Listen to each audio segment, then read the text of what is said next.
한국 야담 사랑방에 오신 것을 환영합니다. 찾아보면 거창한 것들보다 작고 소박한 것들이 오히려 오래 마음에 남을 때가 있습니다. 화려하지 않아도 대단하지 않아도 그냥 사람 냄새, 물씬 나는 이야기, 누군가의 후회와 그리움, 말하지 못했던 마음들, 그리고 뒤늦게라도 다가서는 온기가 담긴 이야기들이지요. 오늘 들려드릴 이야기도 그런 이야기입니다. 영웅도 없고 기이한 사건도 없습니다. 그저 한 사람이 태어나 살다가 사랑하다가 후회하다가 그래도 다시 일어서는 이야기지요. 어쩌면 여러분의 아버지의 이야기일 수도 있고 여러분 자신의 이야기일 수도 있습니다. 우리네 삶이 다 그렇듯 거창하지 않아도 그 안에 충분히 깊은 것들이 담겨 있으니까요. 자, 그럼 편히 들어오세요. 경상도 두매산골 아득한 산자락 아래에 고요히 자리 잡은 고운솔 마을에 박성칠이라는 사내가 있었습니다. 마을 사람들이 그를 기업할 때 가장 먼저 떠올리는 것은 언제나 단단하게 담은 입술과 날이 선 눈빛이었죠. 그 눈빛 속에는 세상을 향한 분노와 쉬이 드러내지 못하는 깊은 상처가 함께 담겨 있었습니다. 하지만 그 시절 마을 그 누구도 성칠의 속내를 제대로 들여다보려 하지 않았습니다. 그저 혀를 타며 고개를 돌릴 뿐이었지요. 성칠의 어린 시절은 가난 그 자체였습니다. 아비는 농한기만 되면 어디론가 사라져 석 달이고 넉 달이고 소식이 없었지요. 나중에 알고 보니 읍내 어딘가에서 허드렛 일을 하며 술로 세월을 보내는 것이었지만 어린 성칠은 그저 아비가 자신들을 버린 것이라 믿었습니다. 그 믿음이 마음속에 굳은 살처럼 박혀 세월이 흘러도 쉬이 사라지지 않았지요. 어머니는 강한 분이었습니다. 낮에는 남의 집 밭일을 돕고 밤에는 새벽까지 배틀 앞에 앉아 삼남매를 먹여 살렸습니다. 성칠은 어미의 구분 등을 보며 자랐지요. 무릎을 꿇고 앉아 북을 놀리는 어미의 손이 아침이면 갈라져 피가 맺혀 있었습니다. 그것을 볼 때마다 성칠의 가슴 어딘가에서 불씨 하나가 타올랐습니다. 세상에 대한 분노인지, 가난에 대한 절망인지, 아니면 아무것도 해줄 수 없는 자신에 대한 부끄러움인지 그도 정확히 알 수 없었지요. 다만 그 불씨는 꺼지지 않고 계속해서 성칠의 속을 뜨겁게 달궜습니다. 15살 되던 해 봄, 성칠은 서당 문을 그만두었습니다. 아무런 말도 없이 책보를 내려놓고 집으로 돌아왔을 뿐이었지요. 어미가 무슨 연유냐 물어도 성칠은 입을 꼭 다물었습니다. 눈물이 날 것 같았기 때문이었습니다. 성칠에게 눈물을 흘리는 것은 세상에서 가장 부끄러운 일이었지요. 이 집안에서 사내가 눈물을 보이는 날은 무너지는 날이라고 어릴 적부터 스스로에게 다짐해온 터였습니다. 읍내로 나가 처음 한 일은 보부상 짐꾼이었습니다. 일행색 눈이 시리도록 찬 공기 속에서 커다란 짐 보따리를 지게에 얹고 골목골목을 누볐지요. 지게끈이 어깨를 파고들어 저녁이면 살갗이 벗겨졌지만 성칠은 이를 악물었습니다. 이것이 제 팔자라면 이 팔자를 기어코 바꾸겠다는 독한 마음 하나로 버텼지요. 그렇게 2해가 지나자 성칠은 읍내 장터의 물정을 어느 정도 파악하게 되었습니다. 어느 집 어르신이 어떤 물건을 좋아하는지, 어느 가게가 어느 장날에 물건을 떼어다 파는지, 어느 보부상이 어느 길목에 자리를 잡는지 두 눈을 부름뜨고 세상을 관찰하며 익힌 것들이 쌓이고 쌓였습니다. 성칠에게 장터는 학당이었고 사람들은 스승이었지요. 다만 그 누구도 자신이 성칠의 스승이라는 사실을 알지 못했습니다. 17살이 되던 해 가을에 성칠은 처음으로 제 이름으로 된 장사를 시작했습니다. 가진 것이라고는 짐꾼으로 모은 엽전 몇 잎과 어미가 며칠 밤을 더 세워 짜준 광목보자기 2장이 전부였지요. 그 보자기에 읍내에서 싸게 구한 건어물과 잡물을 싸서 등에 짊어지고 장날마다 인근 마을을 돌아다니며 팔았습니다. 장사는 쉽지 않았습니다. 처음에는 말주변이 없어 손님들이 잘 모여들지 않았지요. 어떤 날은 하루 종일 걷고 또 걸어도 팔리는 것이 없어 빈 보자기를 들고 저녁에 터덜터덜 집으로 돌아오기도 했습니다. 그럴 때면 성칠은 누군가에게 이 답답한 마음을 털어놓는 대신 그냥 산속으로 들어가 멍하니 앉아있다 내려오곤 했지요. 마음을 털어놓을 사람이 없었던 것이 아니라 그 방법 자체를 알지 못했습니다. 20살 무렵 성칠의 발걸음을 한동안 붙들어 놓은 것은 다름 아닌 술이었습니다. 장날 장사가 끝나면 동네 형들을 따라 주막에 들르는 것이 습관이 되었고 어느새 술 한 잔 없이면 빈방의 허전함을 감당하기 어려워졌지요. 술을 마시면 아비 생각이 났습니다. 동시에 자신이 그 아비와 닮아가는 것이 두려웠습니다. 두려움은 또 다른 술잔을 불렀고 그렇게 몇 달이 흘렀지요. 그 시절 성칠은 화가 참 많았습니다. 별것 아닌 일에도 목소리가 녹아졌고 장터에서 시비가 붙어 주먹이 오가는 날도 한두 번이 아니었습니다. 어미는 상처 입고 돌아온 아들 앞에서 아무 말 하지 않았습니다. 뜨거운 물수건으로 상처를 닦아주고 된장을 개어 붙여주는 것이 전부였지요. 그 손길이 더 아팠습니다. 고중 한마디 없는 어미의 침묵이 어떤 말보다 깊이 성칠의 가슴을 후볐습니다. 성칠아, 네 마음속에 불씨가 있다. 그 불씨가 제대로 된 곳을 향하기만 하면 네는 반드시 잘 될 기다.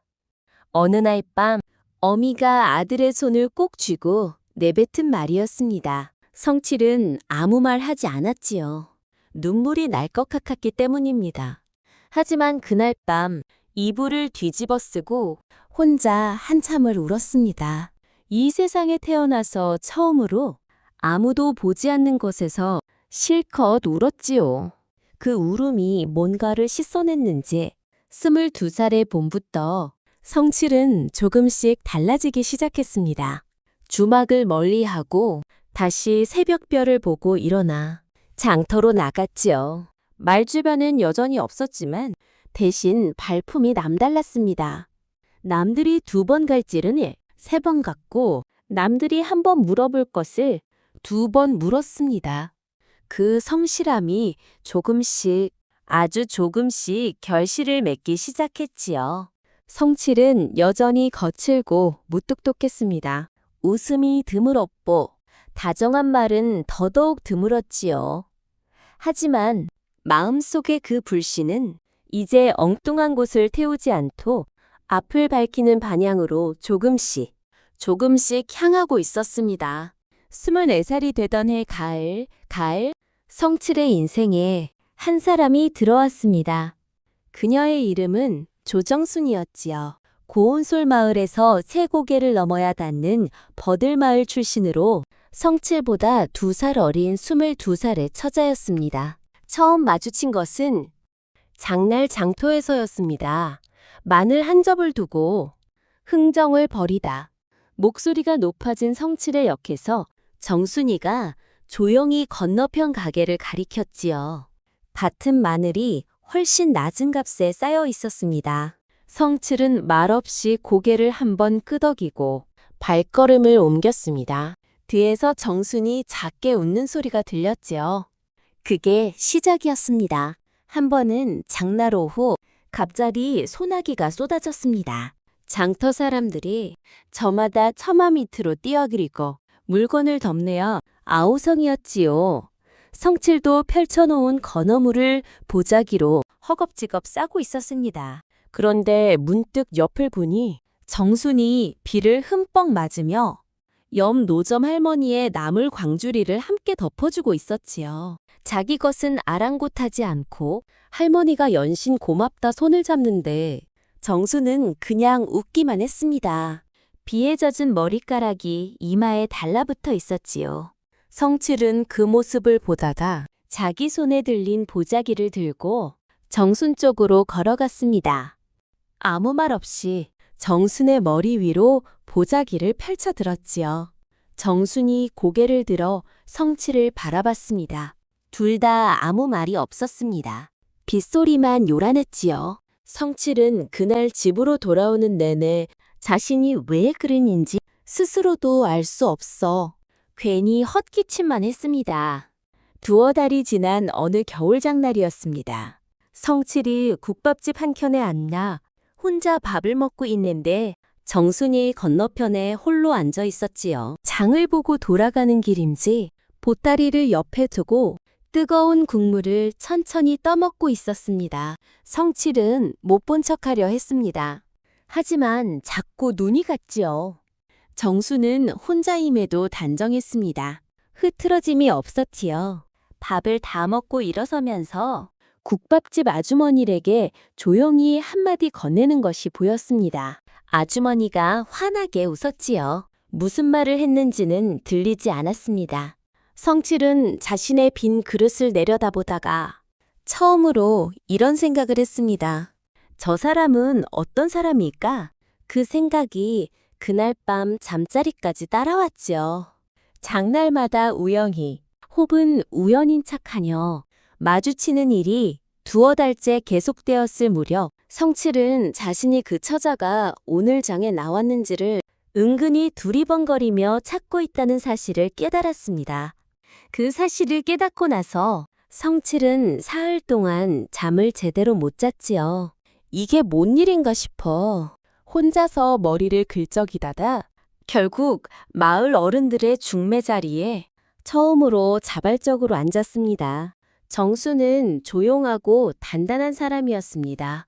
말이 많지 않았지만 말을 할 경이요. 그 말에 무게가 있었지요. 웃음이 해프지 않았지만 웃을 때면 그 웃음이 주변까지 환하게 밝혔습니다. 성칠과는 성격이 달라 보였지만 어딘지 모르게 같은 결을 가진 사람이었지요. 두 사람 모두 어린 시절 가난과 고단함 속에서 자랐고 두 사람 모두 속에 있는 것을 쉽게 드러내지 않는 성품을 가지고 있었습니다. 맞선 자리에서 정순이 한마디를 건넸습니다. 저는 편안한 것이 좋사옵니다. 성칠은 잠시 그 말을 씹어삼키듯 생각하다가 짧게 받았습니다. 저도 그런 사람이요. 그것이 그 자리에서 나눈 말의 전부였지요. 하지만 두 사람 모두 집으로 돌아가는 길에 괜히 발걸음이 가벼워지는 것을 느꼈습니다. 그해 늦가을 국화꽃이 한창 피어나던 무렵 두 사람은 작은 혼례를 올렸습니다. 거창한 것은 없었죠. 마을 어른들이 축복해주는 가운데 마당 한쪽에 가을 햇살이 내려앉았고 정순의 어미가 직접 수놓은 초록 저고리가 바람에 살랑했습니다. 성칠은 그날도 웃음이 없었습니다. 하지만 정순의 손에 처음으로 마주잡은 순간 손끝에서 뭔가 따뜻한 것이 전해지는 기분이 들었지요. 마치 오래 꺼져 있던 아궁이에 불씨가 다시 살아나는 것 같은 느낌이었습니다. 함께 산 첫 해는 어설프고도 고단했습니다. 성칠은 여전히 말이 없었고 감정을 드러내는 것이 서툴렀지요. 정순이 밥상을 차려도 무심하게 숟가락을 들었고 정순이 어디가 좋지 않아 보여도 그냥 지나치는 일이 더 많았습니다. 정순은 그런 성칠을 뜯어 고치려 하지 않았습니다. 다만 조용히 옆에서 자신의 자리를 지켰지요. 아침마다 성칠이 새벽길을 나설 때 따뜻한 밥을 질어 먹이고 저녁에 돌아오면 발 씻을 물을 미리 떠다 놓았습니다. 그 작은 것들이 쌓이고 쌓여 두 사람 사이를 채워갔지요. 이듬해 첫 아이가 태어났습니다. 딸이었지요. 성칠은 처음 아이를 안아보는 순간 세상이 잠깐 멈춘 것 같은 느낌을 받았습니다. 이렇게 작은 것이 이렇게 따뜻할 수가 있구나. 어떤 감동이 목구멍까지 차올랐지만 성칠은 그것을 입 밖으로 내지 않았습니다. 그저 아이를 정순의 품에 다시 안겨주고 돌아섰지요. 속으로는 한참 동안이나 그 작고 따뜻한 무게를 되새기면서 그로부터 해가 바뀔 때마다 아이들이 하나씩 늘었습니다. 큰딸 영숙이, 둘째 딸 영조, 그리고 막내 민준이었지요. 집안에 새 아이의 웃음소리와 울음소리가 뒤섞여 늘 왁자지껄했습니다. 성칠은 그 소란스러움 속에서 자신의 속내를 더욱 깊이 감추었지요. 아이들 앞에서 한 번도 안아주거나 다정한 말을 건넨 기억이 없었습니다. 장사가 잘 되어 돌아오는 날이면 슬며시 엿이나 강정을 사들고 오기도 했지만 아무 말 없이 그냥 마루 위에 올려두고 방으로 들어가 버렸지요. 아이들은 그 과자를 집어 먹으면서도 아비가 자신들을 위해 사온 것인지 그냥 남은 것인지 감히 물어보지 못했습니다. 성칠의 표정은 언제나 그렇듯 굳어 있었으니까요. 민준이가 서당에서 처음으로 천자문 100자를 한 글자 틀리지 않고 외워왔던 야에 신이 나서 아비 앞에 내밀었지만 성칠은 장부를 들여다보며 그냥 돌아섰습니다. 민준이는 조용히 종이를 덮어 소매 속에 넣었지요. 비 오는 날 도롱이도 없이 흠뻑 젖어 서당에서 돌아온 민준이에게 성칠은 따뜻한 말 한마디 건네는 대신 눈을 부라렸습니다. 영숙이가 새 치마 한번 해달라고 조심스럽게 말을 꺼내다가 성칠의 눈치를 보고 입을 다물어버린 날도 있었지요. 영주가 마을 잔치에서 상을 받아왔지만 성칠은 그날 장터일이 바빠 자리에 없었습니다. 성칠은 그때 그것이 최선이라 믿었습니다. 살아남기 위해 이 지긋지긋한 가난을 되물림하지 않기 위해 감정을 드러내고 다정함을 표현하는 것은 사치라고 여겼지요. 아이들 앞에서 등을 꼿꼿이 세우고 흔들리지 않는 것이 아비의 도리라고 생각했습니다. 하지만 그것이 아이들의 가슴에 어떤 그늘을 들이우는지는 그 시절의 성칠은 알지 못했지요. 정수는 그 사이에서 늘 완충제가 되었습니다. 성칠에게 눈치를 봐야 했던 아이들을 부엌으로 데려가 조용히 달래주었고 성칠이 보지 않는 못에서 아이들의 상처를 어루만졌지요. 정순의 그 조용한 손길이 없었다면 아이들은 저마다의 방심으로 더 깊이 상처받았을 것입니다. 정수는 성칠과 아이들 사이에서 말없이 다리가 되어주었지요. 세월이 흐르며 장사는 자리를 잡았습니다. 이제는 등짐을 지고 다니는 행상이 아니라 읍내에 작은 포목전을 열어 자리를 잡았지요. 날마다 새벽같이 나가 해가 저물어서야 돌아오는 생활은 변함이 없었습니다. 그 사이 큰딸 영숙이가 인근 마을의 성실한 선비에게 시집을 갔습니다. 혼례 날 성칠은 딸의 얼굴을 제대로 보지 못했지요. 사위에게 꾸벅 절을 받고 짧게 말을 거는 것이 전부였습니다. 밤에 텅 빈 영숙이 방 앞을 지나칠 때 성칠은 발걸음이 한 번 멈췄다가 다시 걸었지요. 속이 허한 것을 느꼈지만 그 감정을 무엇이라 불러야 할지 몰랐습니다. 둘째 영주는 22에 인근 고을의 선비와 혼례를 치렀고 막내 민준이는 25에 장가를 들어 한양으로 자리를 잡았습니다. 아이들이 하나씩 집을 떠날 때마다 낡은 기와집은 한 칸씩 비어갔지요. 그리고 집안에 남은 것은 성칠과 정순, 그리고 오래된 친복뿐이었습니다. 딱 한 번, 정순이 목소리를 높인 적이 있었습니다. 민준이가 서당에서 돌아와 열이 펄펄 끓은데도 성칠이 그냥 누워있거라 한마디만 하고 장부를 펼쳐드는 것을 본 날이었지요. 정순이가 성칠의 앞에 조용히 서더니 평소와 다른 목소리로 말했습니다. 아이가 아픈데 한 번만 들여다봐주면 안 되겠습니까?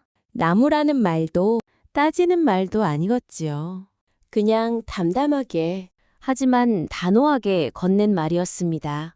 성칠은 그 말에 뭔가 뜨끔한 것이 있었지만 그냥 못 들은 척 돌아섰지요. 정수는 더 이상 말을 잇지 않았습니다. 그냥 민준이 방으로 들어가 아이의 이마에 손을 얹었지요. 성칠은 그날 밤 장부를 덮고 한참을 멍하니 앉아 있었습니다. 정순의 그 목소리가 귓가를 떠나지 않았지요. 아이들이 다 떠난 뒤부터 두 사람의 시간은 조금 달라졌습니다. 이제 성칠은 포목전도 조카에게 넘기고 해가 중천에 떠야 일어나는 날이 많아졌지요. 정수는 그 시간 동안 마당에 작은 텃밭을 가꾸었습니다.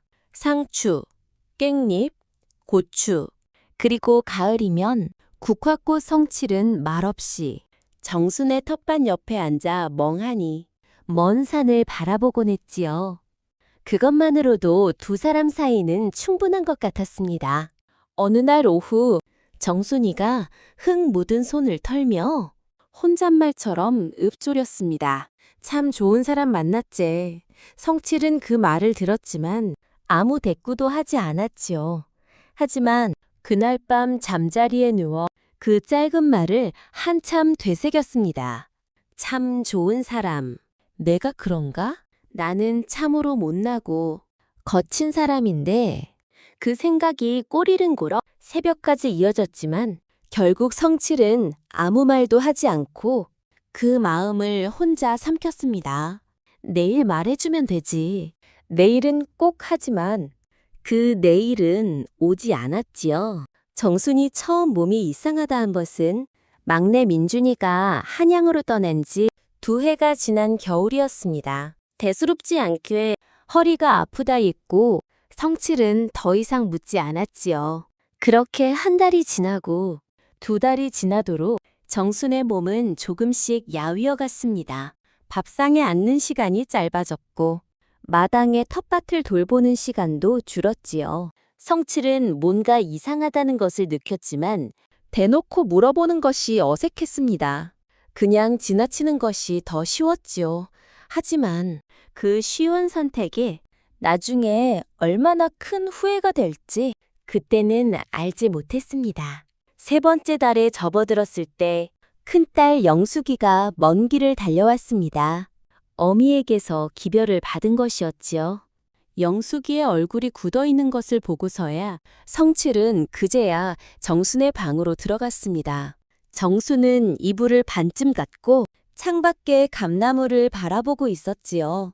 두 사람의 눈이 마주쳤습니다. 성칠은 뭔가 말을 꺼내려 했지만 목구멍에서 말이 만들어지지 않았습니다. 그냥 정순의 발치에 앉았지요. 한참 후에 정순이가 먼저 입을 열었습니다. 많이 놀랐지요. 성칠은 고개를 끄덕였습니다. 정순은 잠시 창밖을 바라보다가 말을 이었지요. 진작 말하면 당신이 뭘 어떻게 해야 할지 몰라 더 힘들 것 같아서요. 그 말에 성칠의 가슴 어딘가가 뚝 하고 꺾이는 소리가 났습니다. 평생을 함께 살며 이 사람이 자신을 이렇게 깊이 이해하고 있었구나. 그리고 자신은 이 사람에게 단 한 번도 제대로 된 따뜻한 말을 건네지 못했구나. 한참의 침묵 끝에 성칠이 겨우 꺼낸 말은 단 넉 자였습니다. 고생 많았소. 정승은 그 말을 듣고 희미하게 웃었지요. 그 웃음이 너무 익숙해서 너무 오랫동안 봐온 웃음이라서 오히려 가슴이 더 아팠습니다. 이후 성칠은 읍내 의원을 오가며 정순의 곁을 지켰습니다. 아이들이 번갈아 내려왔지만 성칠은 아이들을 집으로 돌려보내고 자신이 옆에 있겠다고 했지요. 어색하고 서툴렀지만 약첩을 직접 다리고 미음을 손수 끓여 날랐습니다. 아이들에게도 정순에게도 한 번도 해준 적 없는 일들을 이제야 하고 있다는 사실이 성칠의 가슴을 무겁게 눌렀지요. 이것이 너무 늦은 것은 아닐까 하는 생각이 양냄새처럼 방 안에 퍼졌습니다. 정수는 봄이 오기 전에 세상을 떠났습니다. 가장 좋아하던 국화꽃이 피려면 아직 멀었는데 봄비가 처음 내리다 어느새며 정수는 조용히 눈을 감았지요. 성칠의 손을 살며시 쥔 채로 그 손의 온기가 사라지는 것에 성칠은 느꼈습니다. 그리고 그 온기와 함께 이 집에 무언가 본질적인 것이 함께 사라진다는 것도. 장례를 치르는 내내 성칠은 울지 않았습니다. 아이들이 오열하는 옆에서 조문객들이 무릎을 꿇고 절을 하는 앞에서 성칠은 굳은 얼굴로 앉아 고개를 끄덕일 뿐이었지요. 마을 사람들은 수군거렸습니다. 속정이 없는 노인이라고 하지만 성칠은 신경 쓰지 않았습니다. 그럴 여력이 없었지요. 그저 멍했습니다. 세상의 모든 소리가 한꺼번에 사라진 것처럼 아무것도 들리지 않고 아무것도 느껴지지 않았습니다. 아이들이 모두 돌아간 다음 날 밤, 성칠은 처음으로 텅 빈 방에 홀로 앉았습니다. 정순이 항상 앉아있던 자리에 정순이 항상 덮던 이불이 반듯하게 개어져 있었지요. 성칠은 그 이불을 손으로 한번 쓸어내렸습니다. 그리고 그날 밤 이 세상에서 두 번째로 오랫동안 엉엉 울었습니다. 소리도 없이 어깨만 들썩이며 등잔불이 꺼질 때까지. 이후의 시간들은 길고 무거웠습니다. 아이들이 번갈아 기별을 보내왔지요. 영숙이는 자신의 집으로 오시라 했고, 영주는 함께 지내자 했고, 민준이는 한양으로 모시겠다 했습니다. 성칠은 그때마다 짧게 거절했습니다. 바쁘게 살거라는 말 한마디로 모든 것을 막아섰지요. 마을 사람들도 처음 얼마 동안은 반찬을 가져오거나 말동무가 되어주려 했습니다. 하지만 성칠은 문을 반쯤 열고 받지 않으려 했지요. 몇 번 그런 일이 반복되자 마을 사람들도 슬며시 발길을 끊었습니다. 성칠은 점점 더 깊이 혼자가 되었습니다. 하루의 일과는 단조로웠지요. 아침이면 마당을 쓸고 낡은 툇마루에 앉아 멍하니 먼 산을 바라보고 해가 지면 등잔불을 켜고 끼니를 먹는 둥 마는 둥 하다가 잠자리에 들었습니다. 정순이가 꾸던 텃밭은 자풀이 우거졌고 마당 한켠에 감나무만이 해마다 어김없이 꽃을 피우고 열매를 맺었지요. 성칠은 그 감을 따는 것조차 내키지 않아 그냥 두었습니다. 감이 익어 저절로 떨어지면 까마귀나 지나가는 아이들이 집어가도록 내버려뒀지요. 마을 사람들은 그를 끝집 어르신이라고 불렀습니다. 이름이 아니라 그저 끝집에 사는 어이신. 그 호칭에는 쉽게 다가가기 어려운 사람이라는 마을 사람들의 조심스러움이 담겨 있었지요. 성칠은 그 호칭이 맞다고 생각했습니다. 나는 혼자이고 혼자인 것이 편하자고 스스로에게 말했지요. 하지만 밤이면 그 편함이 흔들렸습니다. 등잔불 아래 홀로 앉아있는 시간이면 지나온 시절의 얼굴들이 하나씩 떠올랐지요. 천자문을 외워 조심스럽게 내밀던 민준이의 작은 손. 새 치마 한번 해달라고 말을 꺼내다가 기어들어가는 목소리가 되던 영숙이. 잔치에서 혼자 상을 받고 왔을 영주의 쓸쓸한 뒷모습. 그리고 평생을 곁에서 묵묵히 버텨주다 조용히 눈을 감은 정순의 마지막 얼굴. 그때 한 번만 더 안아줄 것을. 그때 따뜻한 말 한마디 건네줄 것을. 정순에게도 단 한 번이라도 제대로 고맙다고 말할 것을 뒤늦은 후에는 등잔불처럼 외롭게 타오르다 사그라지곤 했습니다. 그리고 그 자리에 남은 것은 더 두꺼워진 침묵과 더 굳어진 마음이었지요.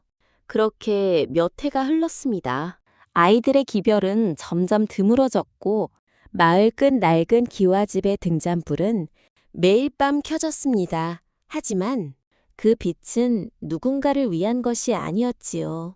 그냥 어둠이 무서워서, 아니면 어둠 속에 혼자 앉아있는 자신이 더 무서워서 습관처럼 켜지는 빛이었습니다.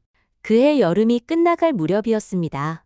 마을에 낯선 아이가 나타난 것은 10살쯤 되어 보이는 사내 아이로 이름은 돌쇠라 했지요. 이장어른 말의 딸이 양 마을 위쪽에 빈집을 얻어 이사온 젊은 내외의 아이라고 했습니다. 아비는 도성에서 글방을 운영하다 몸이 나빠져 요양 겸 낙향을 결심한 것이었고 어미는 삭바느질로 생계를 보탰지요. 마을에 또래 아이가 없어 돌쇠는 한동안 혼자 마을 구석구석을 쏘다녔습니다. 성칠이 처음 돌쇠를 본 것은 마당의 감나무 아래에서였습니다. 아침에 마당을 쓸다 고개를 드니 살인문 밖에서 아이가 감나무를 올려다보고 있었지요. 감이 한창 익어가는 시절이가 감나무에는 주황빛 감들이 탐스럽게 주렁주렁 매달려 있었습니다. 성칠은 아이를 보고 빗자루를 멈추지 않았지요. 그냥 쓸었습니다. 아이가 머뭇거리다 조심스럽게 살인문 앞에 서서 말했습니다. 어르신, 저 떨어진 감 하나만 주어도 되겠습니까? 성칠은 내심 이 대담한 아이가 마음에 걸렸습니다. 남의 집 마당을 들여다보며 열매를 달라 하다니. 하지만 어디서 이 아이를 꾸짖는 말이 나오지 않았지요. 대신 툭 하고 내뱉었습니다. 떨어진 거 주워가거라. 아이는 허리를 꾸벅 굽혀 인사하고는 마당에 떨어진 감 하나를 주워 소매에 쓱쓱 닦더니 한 입 크게 베어 물었습니다. 눈이 동그래지는 것이 보였지요. 성칠은 그 모습을 슬쩍 보고 다시 빗자루질을 했습니다. 입가에 뭔가 스치는 것이 있었지만 그것이 무엇인지 성칠 자신도 알지 못했지요. 그게 시작이었습니다. 다음 날도 돌쇠는 왔습니다. 그 다음 날도 어떤 날은 살인문 앞에서 그냥 서 있기도 했고 어떤 날은 성칠이 마당을 쓰는 모습을 구경하다 그냥 돌아가기도 했지요. 성칠은 내쫓지 않았습니다. 귀찮은 것도 사실이었지만 묘하게 내치는 말이 나오지 않았습니다. 어느 날 아침 돌쇠가 살인문 앞에 쪼그리고 앉아 뭔가를 들여다보고 있었지요. 가까이 가보니 땅바닥에 나뭇가지로 글자를 쓰고 있었습니다. 흙바닥에 한자 한자 또박또박 성칠은 말없이 그 옆에 서서 들여다보았습니다. 아이의 글씨는 서툴렀지만 힘이 있었지요. 성칠은 한참을 그렇게 서 있다가 아무 말 없이 돌아섰습니다. 하지만 그날 이후 아침마다 툇마루에 숭늉 한 그릇이 더 놓이기 시작했지요. 아이가 오면 마실 수 있도록 돌쇠는 눈치가 빠른 아이였습니다. 그 숭늉이 자신을 위한 것임을 알면서도 아무 말 하지 않았지요. 그냥 와서 마당 앞에 앉아 숭늉을 훌쩍이며 감나무를 올려다 보았습니다. 성칠도 아무 말 하지 않았지요. 두 사람은 그렇게 나란히 앉아 각자의 침묵 속에서 조용히 같은 하늘을 바라보았습니다. 어느 날 오후의 일이었습니다. 성칠이 툇마루 틱해져 낡은 지게를 손보고 있을 때 돌쇠가 조심스럽게 다가왔지요. 그리고는 아무 말 없이 옆에 쪼그려 앉아 성칠의 손을 들여다보았습니다. 한참을 그렇게 보다가 뭔가를 깨달은 듯 일어나 마당 한켠에서 쓸만한 나뭇가지를 하나 집어왔지요. 그리고 성칠에게 내밀었습니다. 지게의 사근 부분에 끼울 수 있는 굵기였지요. 성칠은 그 가지를 받아들고 아이를 한번 바라보았습니다. 아이는 성칠의 눈을 피하지 않았지요. 성칠은 천천히 고개를 끄덕였습니다. 그날 이후 두 사람 사이에는 말보다 더 많은 것들이 오갔습니다. 성칠이 우물에서 물을 길어오면 돌쇠가 뒤따라와 두레박을 잡아주었지요. 성칠이 마당 울타리에 헐거워진 곳을 살피면 돌쇠가 서툰 손으로 옆에서 나뭇가지를 날랐습니다. 둘 다 말이 없었지요. 그냥 함께 움직였습니다. 그 침묵은 어색하지 않았습니다. 오히려 그 침묵 속에서 성칠의 굳어있던 마음, 한 귀퉁이가 조금씩 아주 조금씩 녹기 시작했지요. 어느 날 저녁 해가 지고 어스름이 깔릴 무렵이었습니다. 돌쇠가 집으로 돌아가지 않고 툇마루 끝에 앉아 있었지요. 성칠이 등잔불을 켜고 방으로 들어가려다 돌아보니 아이가 무릎을 끌어안고 먼 산 너머로 지는 노을을 바라보고 있었습니다. 그 옆모습이 어딘가 쓸쓸했지요. 성칠은 방에 들어가는 대신 툇마루 끝에 가서 앉았습니다. 아이 옆에 한 뼘 거리를 두고 둘은 오래 그렇게 앉아 있었습니다.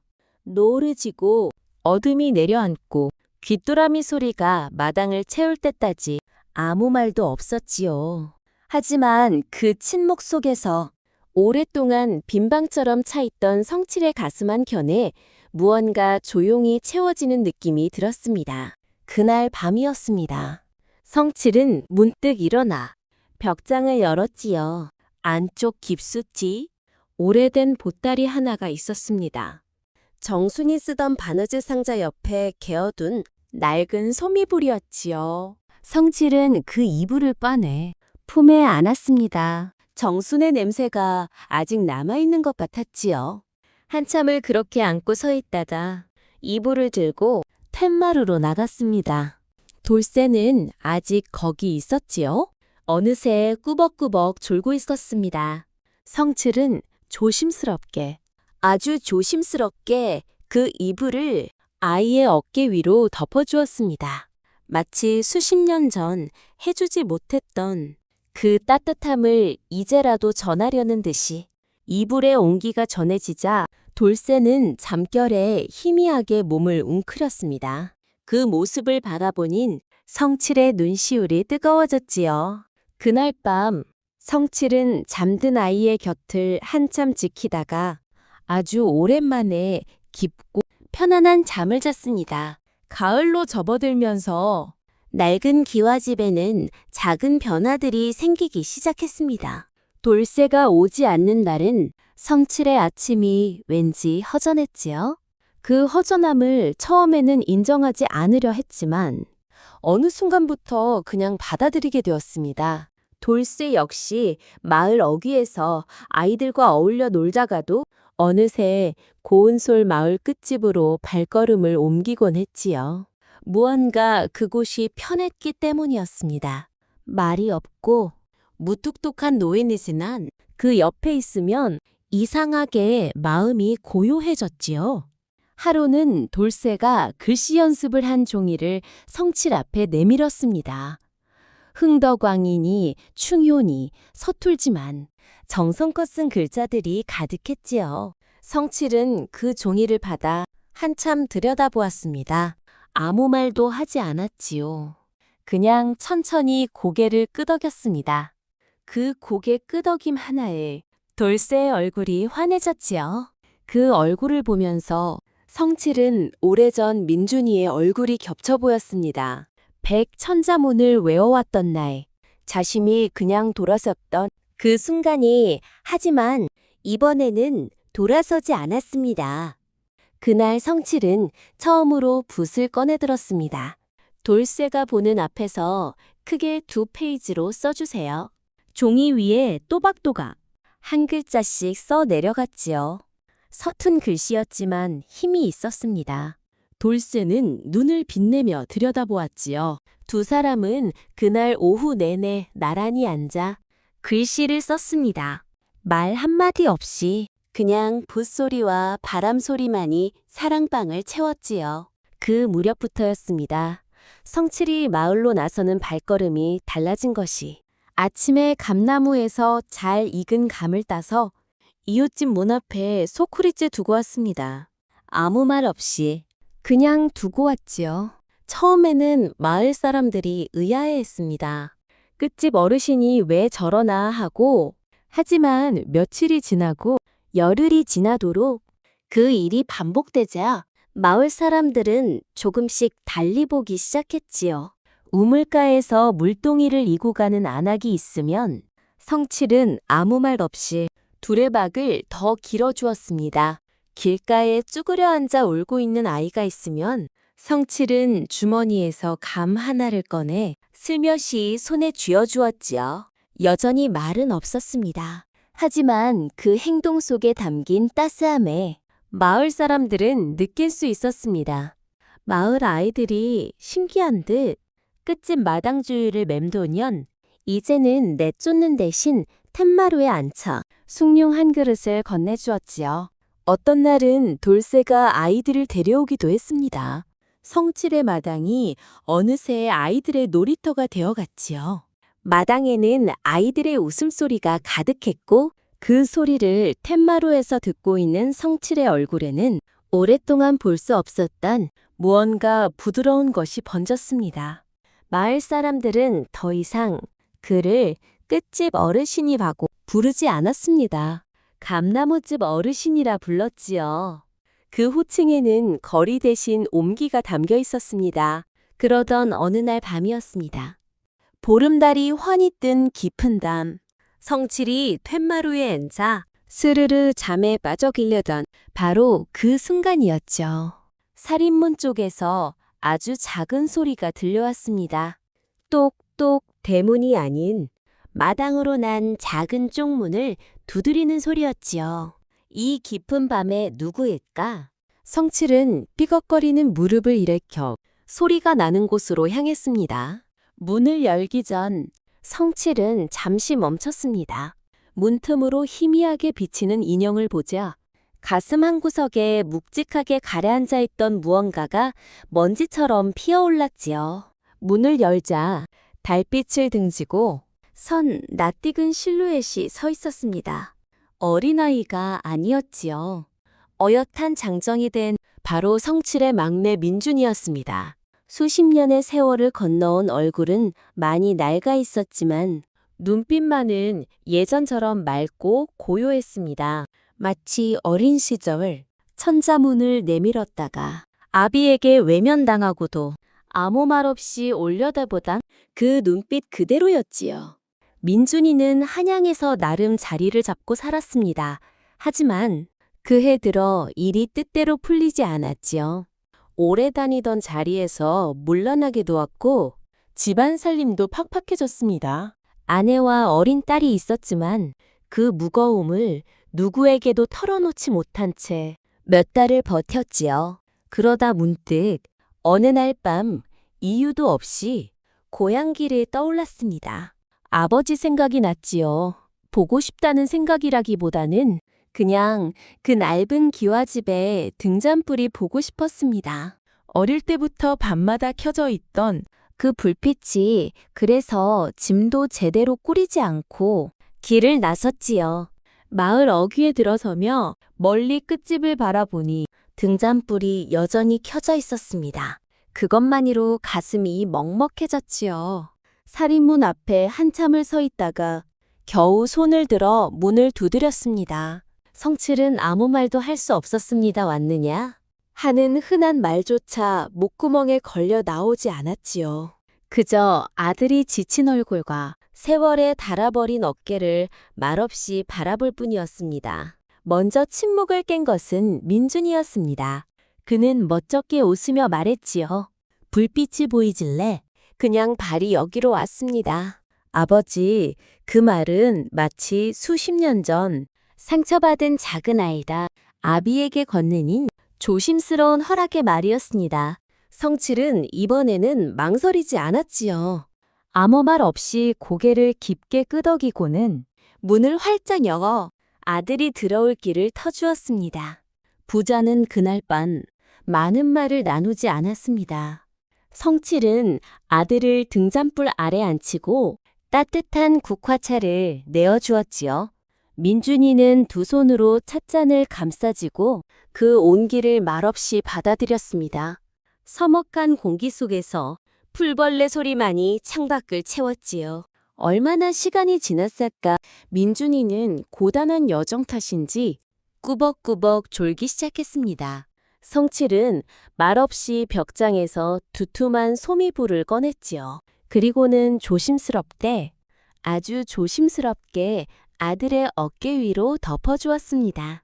돌쇠에게 그랬던 것처럼 정순에게 진작 했어야 했던 것처럼 이불의 온기가 전해지자 민준이는 잠결에 희미하게 미소를 지었지요. 그 모습을 바라보는 성칠의 눈시울이 다시 뜨거워졌습니다. 그날 밤, 성칠은 잠든 아들의 곁을 지키며 아주 오랜만에 깊고 편안한 잠을 잤습니다. 민준이는 며칠 더 머물렀습니다. 부자는 함께 헐거워진 울타리를 고치고 지붕의 샌 곳을 살폈지요. 함께 땀 흘리고, 함께 툇마루에 앉아 숭늉을 마시고, 함께 저녁 하늘의 노을을 바라보았습니다. 대화는 여전히 많지 않았지만 침묵은 더 이상 어색하거나 불편하지 않았지요. 오히려 그 침묵 속에서 수십 년간 전하지 못했던 마음들이 조용히 오고 갔습니다. 어느 날 오후 마당의 감나무에서 잘 익은 감이 툭 하고 떨어졌습니다. 민준이가 감을 주워 먼지를 털어내고 아비에게 건넸지요. 성칠은 그 감을 받아 반으로 쪼개어 더 크고 실한 큐브에 아들에게 내밀었습니다. 민준이는 그것을 받아들고 어린아이처럼 환하게 웃었지요. 그 순간 보자 사이에 얼어붙어 있던 단단한 벽이 스르르 녹아내렸습니다. 그날 저녁 둘이 나란히 툇마루에 앉아 숭늉을 마시던 때였습니다. 한참 말이 없던 성칠이 먼저 입을 열었지요. 뭔가를 오래 삼키다가 겨우 꺼내는 목소리였습니다. 그때 천자문 백자 외워왔던 날 말이다. 정말 기뻤다. 근데 어떻게 말해야 할지를 몰라서 그냥 돌아섰다. 미안하다. 민준이는 한동안 숭늉 그릇만 내려다보았습니다. 그러다 천천히 입을 열었지요. 어릴 때는 아버지가 너무 무서웠습니다. 원망도 했고요. 근데 크고 나서 보니 아버지가 그 시절 얼마나 무거운 걸 혼자 지고 사셨는지는 알겠더라고요. 그게 다 책임감이었다는 것도요. 성칠은 아무 말 하지 않았습니다. 그냥 먼 산을 바라보았지요. 민준이가 말을 이었습니다. 저는 딸이 뭔가 잘 해오면 꼭 안아줍니다. 심부름 하나를 해도 고맙다고 말하고 해. 아버지한테 못 들은 말들을 제 딸한테는 꼭 해주고 싶어서요. 성칠은 그 말을 듣고 한참 있다가 낮고 천천히 말했습니다. 그래, 나처럼 하지 말거라. 그게 잘하는 기다. 민준이는 조용히 고개를 끄덕였습니다. 더 이상 말은 없었지요. 툇마루 위로 귀뚜라미 소리가 가득 찼습니다. 그것으로 충분했습니다. 민준이가 떠나는 날 아침이었습니다. 성칠은 새벽같이 일어나 마당 한편에 탐스럽게 핀 국화꽃을 한 다발 꺾었지요. 정순이 가꾸던 자리에서 해마다 피어나는 그 국화꽃이었습니다. 민준이가 보따리를 챙겨 마당으로 나오자 성칠은 말없이 안으로 들어갔습니다. 잠시 후 손에 작은 보자기 하나를 들고 나왔지요. 정순이 쓰던 은비녀와 놀이제 몇 가지가 곱게 쌓여 있었습니다. 정순이 세상을 떠난 뒤 마을 사람들이 팔라고 해도 아이들이 나눠 갖자 해도 성칠은 한사코 내주지 않았던 것들이었지요. 그냥 벽장 깊숙이 넣어두고 아무도 손대지 못하게 했습니다. 그것이 성칠이 정순 곁에 남겨진 마지막 것들을 지키는 방식이었지요. 성칠은 그 보자기를 민준이의 손에 쥐어주었습니다. 그리고 꺾어둔 국화꽃도 함께 얹었지요. 며느리한테 갖다 주거라. 네 어미거다. 잠시 말을 멈추었다가 덧붙였습니다. 손녀가 태어났을 때 며느리의 산바라지를 해주고 와서는 며칠이나 손녀 이야기만 하던 정순이 생각이 났을까요? 손녀한테는 국화꽃 주거하. 할매가 제일 좋아하던 꽃이라고 해라. 민준이는 두 손으로 보자기를 받아들였습니다. 아무 말도 나오지 않았지요. 성칠은 더 이상 말을 잇지 않았습니다. 그냥 돌아서서 감나무를 바라보았죠. 감나무 잎 사이로 아침 햇살이 조용히 내려앉고 있었습니다. 말은 짧았지만 그 보자기 안에는 긴 세월이 담겨 있었습니다. 미처 다 하지 못한 말들이, 정순을 향한 그리움이, 그리고 한 번도 얼굴을 본 적 없는 손녀를 향한 낯선 온기가. 성칠은 그것을 말로 꺼내지 않았지요. 다만 그 보자기 하나에 조용히 실어보냈습니다. 조심히 가거라. 민준이는 눈가가 붉어진 채 꾸벅 절을 올리고 길을 나섰습니다. 성칠은 살인몬 앞에 서서 아들의 뒷모습이 마을 어귀 구비를 돌아 사라질 때까지 오래도록 바라보았지요. 이번에는 먼저 돌아서지 않았습니다. 그날 이후 성칠은 달라졌습니다. 아침이면 감나무에서 감을 따서 마을 사람들에게 나누어 주러 집을 나섰지요. 무뚝뚝한 걸음걸이는 여전했지만 그 손에는 늘 무언가 담긴 소쿠리가 들려 있었습니다. 마을 안악들이 감사하다 하면 성칠은 그냥 고개만 끄덕이고 돌아섰지요. 하지만 그 뒷모습에는 예전과 다른 무언가가 있었습니다. 돌쇠는 여전히 날마다 끝집을 찾아왔습니다. 어느새 성칠의 사랑밤에는 돌쇠가 쓴 글씨 연습지들이 차곡차곡 쌓여 있었지요. 성칠은 그 종이들을 버리지 않았습니다.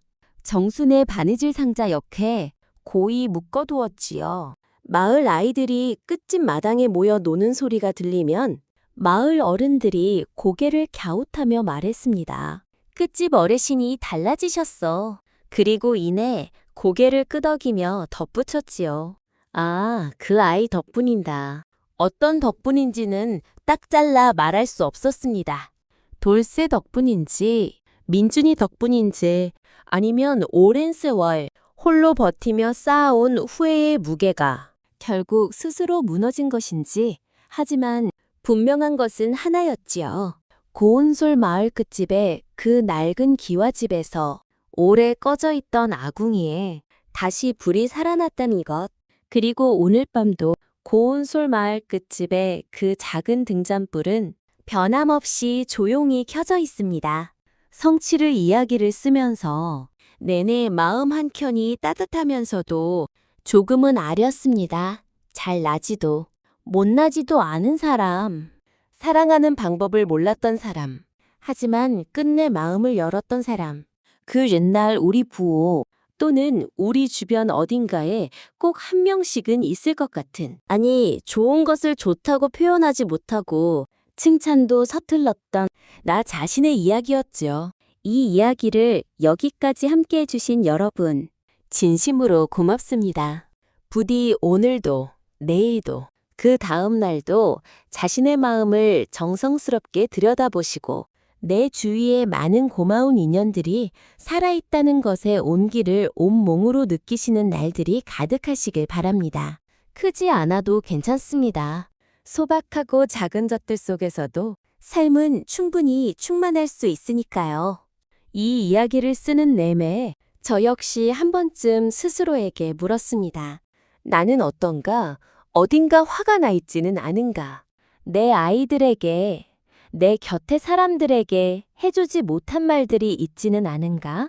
아마 우리 모두 성칠과 그리 멀지 않은 곳에 있을지도 모릅니다. 오늘부터라도 조금씩 꺼내보세요. 잘했다고, 고맙다고, 사랑한다고. 그 말들이 쌓이는 날들이 가장 아름다운 삶일 테니까요. 끝까지 함께 해주셔서 진심으로 감사드립니다. 여러분 한 분 한 분의 하루하루가 온기로 가득하기를 온 마음을 다해 바랍니다.